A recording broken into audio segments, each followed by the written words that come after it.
Bonsoir à tous, vous êtes sur Lancer Critique et aujourd'hui nous allons nous intéresser à Warcry et plus précisément au Tzeentch Arcanite afin de savoir si c'est une bande qui est faite pour vous. Dans cette série, nous allons parler de l'historique de la bande dans Age of Sigmar, quel est leur style de jeu sur le champ de bataille, quel mercenaire est intéressant pour eux, et finalement je vous proposerai deux listes de bandes, une pas chère et une plus orientée tournoi. Et n'oubliez pas que la première règle pour choisir une bande est qu'elle vous plaise visuellement. Le reste ne vient que bien après. Afin de mettre en place ces sombres dessins, Tzeentch donne naissance à des forces discrètes. Qu'ils se cachent grâce à des illusions magiques ou au sein d'une société clandestine, les Arcanites ont proliféré. Même si certaines de ces armées, qu'on nomme plutôt cultes, existent depuis des générations, elles n'ont commencé à se manifester ouvertement dans les royaumes mortels que depuis peu de temps. Quelques-unes ont établi leurs repères dans des clairières au plus profond des forêts ou au-dessus de sources de magie. D'autres mènent leurs activités au nez et à la barbe des forces de l'ordre. Alors que les nouvelles cités de Sigmar grossissent, les Arcanites gagnent en puissance, recrutant toujours plus adeptes et se répandant tel un cancer insidieux. Même si à l'origine, un culte est discret, lorsque l'heure arrive, ils frappent sans prévenir et déchaînent une tempête de sorcellerie irrésistible. Les Kirik Acolytes, dont le visage est caché par des masques ésotériques, matérialisent des traits d'énergie mortelle. Les ennemis qui y survivent doivent alors affronter les lames des acolytes et les hardes de Tzangor. Ces derniers sont des hommes bêtes aviaires qui vénèrent Tzeentch. Leur instinct surnaturel et leur sauvagerie animale sont secondés par une intelligence aiguë et cruelle. Après la bataille, un culte arcanite disparaît sans laisser de traces, couvrant sa retraite grâce à des illusions ou en reprenant ses vies fictives au sein des cités grouillantes de l'ordre. Dans les étendues sauvages, les cultes érigent des cairns de flux mystiques, tandis que dans les villes, ils provoquent des soulèvements et infiltrent la vie politique.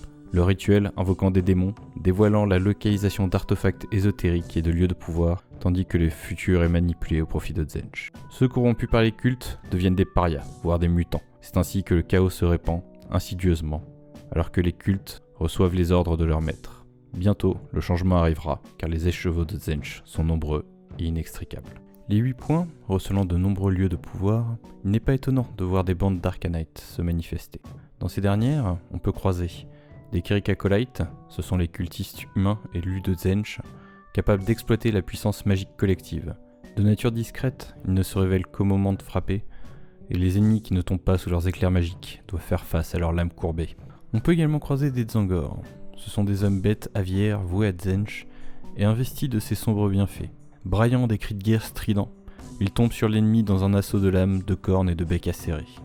Impatients d'impressionner leur dieu sournois, les Tzangor se battent avec une énergie lunatique, espérant recevoir d'autres dons du changement. Les Tzangor Enlighted, eux, font partie de l'élite de Tzeentch et ont la faveur de leur dieu, comme leur montrent leurs plumes étranges et leurs cornes complexes.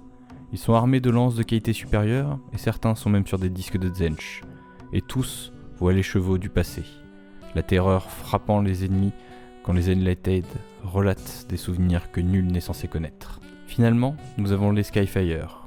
Toujours sur leur disque, ils s'envolent dans des positions où ils pourront faire pleuvoir la mort sur l'ennemi. Capables d'entrevoir l'avenir, ils envoient des flèches du destin sur des trajectoires déroutantes pour l'observateur, avant de constater que celle-ci va frapper le point le plus vulnérable de la cible avec une précision déconcertante. À présent, parlons d'eux sur le champ de bataille. Leurs points forts, ils ont beaucoup de choix pour des styles de jeu différents, leurs troupes sont versatiles, pouvant tirer et se déplacer rapidement, et ils ont une aptitude par défaut qui augmente leur attaque et leur force.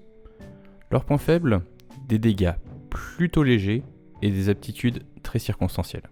En unités divers ambivalentes, nous avons les Kirik Acolytes. Ce sont les unités les plus lentes et les plus fragiles de votre bande, avec seulement 10 points de vie et 4 de mouvement. Cependant, ils disposent tous d'une attaque à distance. Nous avons le choix entre la version de base, la version équipée de glaives, ce qui augmente leur portée et légèrement leurs dégâts, mais ils restent cependant plutôt faibles. Pour des dégâts à distance plus importants, ils peuvent être équipés de parchemins des arts noirs. J'aime particulièrement cette version qui pourra éliminer sans mal les troupes sacrifiables adverses. Et finalement, nous avons celui accompagné par le Vulkark, qui gagne l'aptitude sur un double d'empêcher un ennemi à 20 pouces de se désengager. Ce genre d'aptitude est très utile sur nombre de scénarios objectifs, par conséquent j'inclus systématiquement au moins un Vulkark dans mes listes. En semi-élite, nous avons les Tzangor. Avec leur mouvement de 5 et leurs 15 points de vie, ils sont un excellent rapport qualité-prix. Nous avons la version standard, équipée de 2 armes de corps à corps qui l'illustrent parfaitement, en étant peu chère, résistante et infligeant de bons dégâts. Nous avons la version avec bouclier, ce qui augmente son endurance à 4, faisant de lui une des unités les plus résistantes du jeu pour le nombre de points investis. Il se combinera très bien avec le Kerik Acolyte Vulkark. Nous avons la version avec arme à deux mains, qui est un peu moins résistante, mais qui fait énormément de dégâts pour son prix. C'est pour moi la meilleure unité de la bande.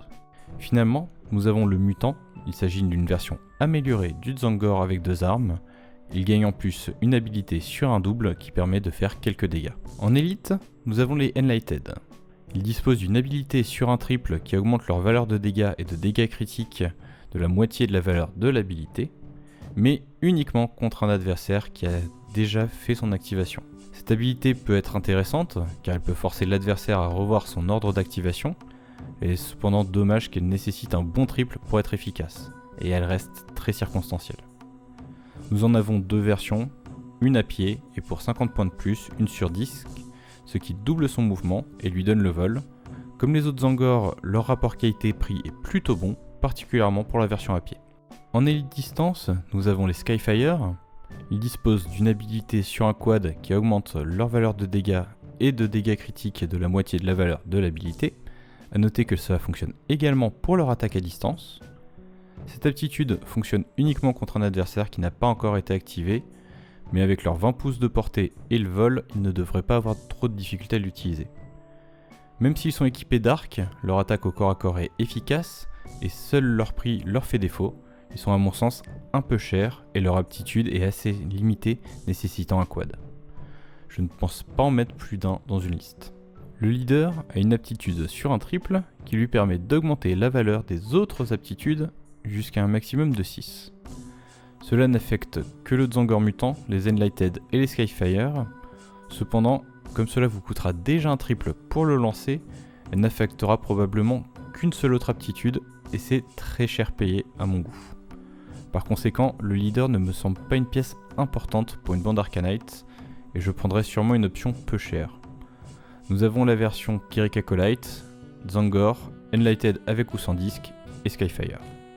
En mercenaire, je vous conseille le Brechaman. Son aptitude sur un double permet de déplacer une unité adverse à 14 pouces, ce qui vous permettra d'avoir un meilleur contrôle des placements et du champ de bataille. En conclusion, nous avons une bande intéressante, car nous avons beaucoup de choix de styles de jeu différents.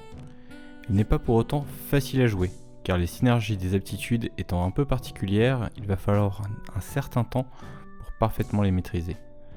Cette bande ravira les joueurs adeptes de finesse, donnant la part belle à un placement mûrement réfléchi et à un style de jeu moins agressif. Comme bande pas chère pour débuter, il vous faudra débourser 32,50€ pour prendre une boîte de 10 Tzaangor. Pour une bande constituée d'un Tzaangor leader, un Tzaangor avec 2 armes, 2 Tzaangor mutants, 3 Tzaangor avec bouclier et finalement 3 Tzaangor avec arme à deux mains. Pour une bande plus orientée tournoi, contrairement à mon habitude, je ne vais pas m'orienter vers une bande élite, mais afin de plaire à Tzeentch, je vais vous proposer une bande de 9 figurines. En leader, le Tzaangor, pour son excellent ratio qualité-prix.